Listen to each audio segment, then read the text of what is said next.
கர்த்தருக்குள் அன்பான அன்பு உள்ளங்களை, இந்த காலை வேளையிலும் ஒரு புதிய வாக்குத்தத்தத்தோடு உங்களை நான் சந்திப்பதில் நான் மிக்க மகிழ்ச்சி அடைகிறேன்.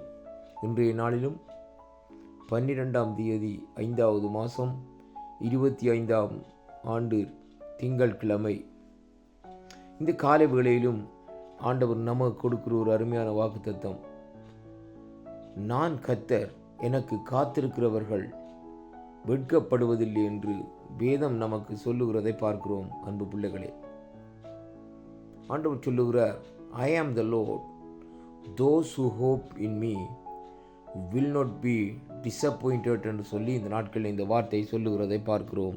அன்பு பிள்ளைகளே, கர்த்தர் சொல்லுகிற காரியம் என்னவென்றால், நான் கர்த்தர் என்று தன்னுடைய ஜனங்களுக்கு இந்த நாட்களிலே அவர் தன்னை அறிமுகப்படுத்துகிறதை இங்கே காணக்கூடியதாக இருக்கிறது. இந்த அகிலத்தையும் இந்த அண்ட கடாச்சாரங்களையும் உருவாக்கின தேவனாகிய கர்த்தர், ஜனங்கள் அங்கே தன்னை மறந்து விட்டார்கள் என்ற நினைப்பிலே இந்த நாட்களிலே ஜனங்களுக்கு அன்னுதினமும் இந்த நாட்களிலே தன்னை இந்த நாட்களை அறிமுகப்படுத்தி கொள்ளுகிறதை பார்க்கிறோம். கர்த்தருடைய பிள்ளைகளே, நீங்கள் இந்த வேதத்தில் எடுத்து பார்ப்பீர்களா இருந்தால், எரேமியாவின் தீர்க்க தரிசன புஸ்தகம், ஏசாயாவின் தீர்க்க தரிசன புஸ்தகம், இன்னும் அநேக புஸ்தகங்களில் இந்த நாட்களில் சொல்லப்பட்டிருக்கிறது.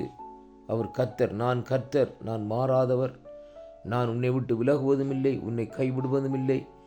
இப்படியாக ஒவ்வொரு வாக்கு தத்தங்களையும் இந்த நாட்களிலே ஜனங்களுக்கு இந்த நாட்களிலே சொல்லி இந்த நாட்களிலே தன்னை அவர்களுக்கு அங்கே மறக்க முடியாதபடி அறிமுகப்படுத்துகிறதை பார்க்கிறோம்.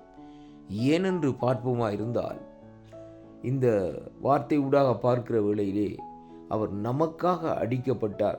உலக தோற்றத்திற்கு முன்பே நமக்காக அங்கே நொறுக்கப்பட்டார். நமக்காக சிலுவை சுமந்தார். நமக்காக சிலுவையிலே மரித்து நமக்காக மூன்றாம் நாள் உயிர்த்தெழுந்தார். நமக்காக மறுபடியும் இந்த நாட்களிலே அவர் இந்த நாட்களில் இந்த பூமிக்கு வரப்போகிறார் என்பதற்காகத்தான் ஆண்டவர் இந்த நாட்களிலே தன்னுடைய பிள்ளைகளுக்கு இந்த நாட்களிலே நினைப்பூட்டுகிற காரியம் என்னவென்றால், நான் கர்த்தர், எனக்கு காத்திருக்கிறவர்கள் வெட்கப்பட்டு போவதில்லை என்று சொல்லி இந்த நாட்களில் சொல்லப்படுகிறதை பார்க்கிறோம். அருமையான அன்பு பிள்ளைகளே, இன்றைக்கு மனுஷனுக்கு காத்திருக்கிற வேளையிலே நம்முடைய வாழ்க்கையிலே ஒரு வெட்கத்தையும் அதாவது இந்த நாட்களிலே ஒரு அலட்சியத்தையும் சந்திக்க வேண்டிய சூழ்நிலைகள் இந்த நாட்களிலே ஏற்படும். ஆனால் கர்த்தருக்கு காத்திருக்கிறவர்கள் ஒருபோதும் இந்த நாட்களிலே வெட்கப்பட்டு போவதில்லை என்று சொல்லி இந்த நாட்களிலே சொல்லப்படுகிறதை பார்க்கிறோம். ஏனென்றால் அவர் சர்வ வல்லமுள்ள தேவன். அவராலே அன்றி இந்த நாட்களிலே ஒன்றுமே இல்லை. அப்படியானால் அவருக்கு நாங்கள் எப்பொழுது காத்திருக்கிறோமோ அப்பொழுது இந்த நாட்களிலே நமக்கு வர இருக்கிற வெட்கங்கள் எல்லாம் இந்த நாட்களிலே நீங்கி நாங்கள் இந்த நாட்களிலே அங்கே சந்தோஷமாக இருக்கிறதை காணக்கூடியதாக இருக்கிறது. அருமையான கர்த்தருடைய பிள்ளைகளே, அதனால இந்த வேத பகுதியில் அவர் சொல்லுகிறார், எனக்கு காத்திருக்கிறவர்கள் அங்கே வெட்கப்பட்டு போவதில்லை. ஆண்டவருக்கு நாங்கள் காத்திருப்போம்.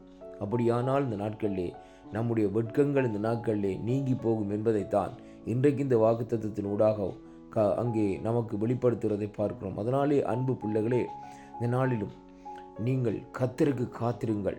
அவர் உங்களுடைய வாழ்க்கையிலே அற்புதங்களை செய்ய, உங்களுடைய குடும்பத்துக்குள்ளே அற்புதங்களை செய்ய, உங்களுடைய தனிப்பட்ட நிலையிலே உங்களுக்கு அற்புதங்கள் அதிசயங்களை செய்ய இந்த நாட்களிலே ஆண்டவருடைய கரங்கள் இந்த நாட்களில் நீட்டப்பட்டிருக்கிறதை இங்கே காணக்கூடியதாக இருக்கிறது.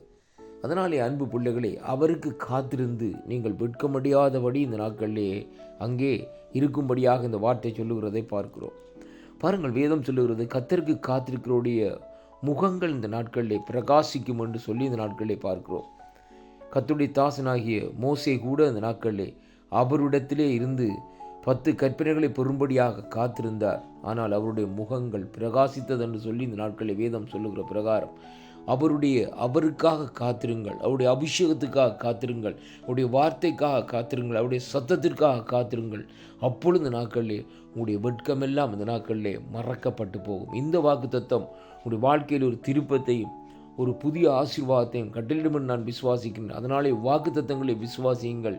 தேவனுக்கு காத்திருந்து அந்த சுதந்திரத்தை நீங்கள் பெற்றுக்கொள்ளுங்கள்.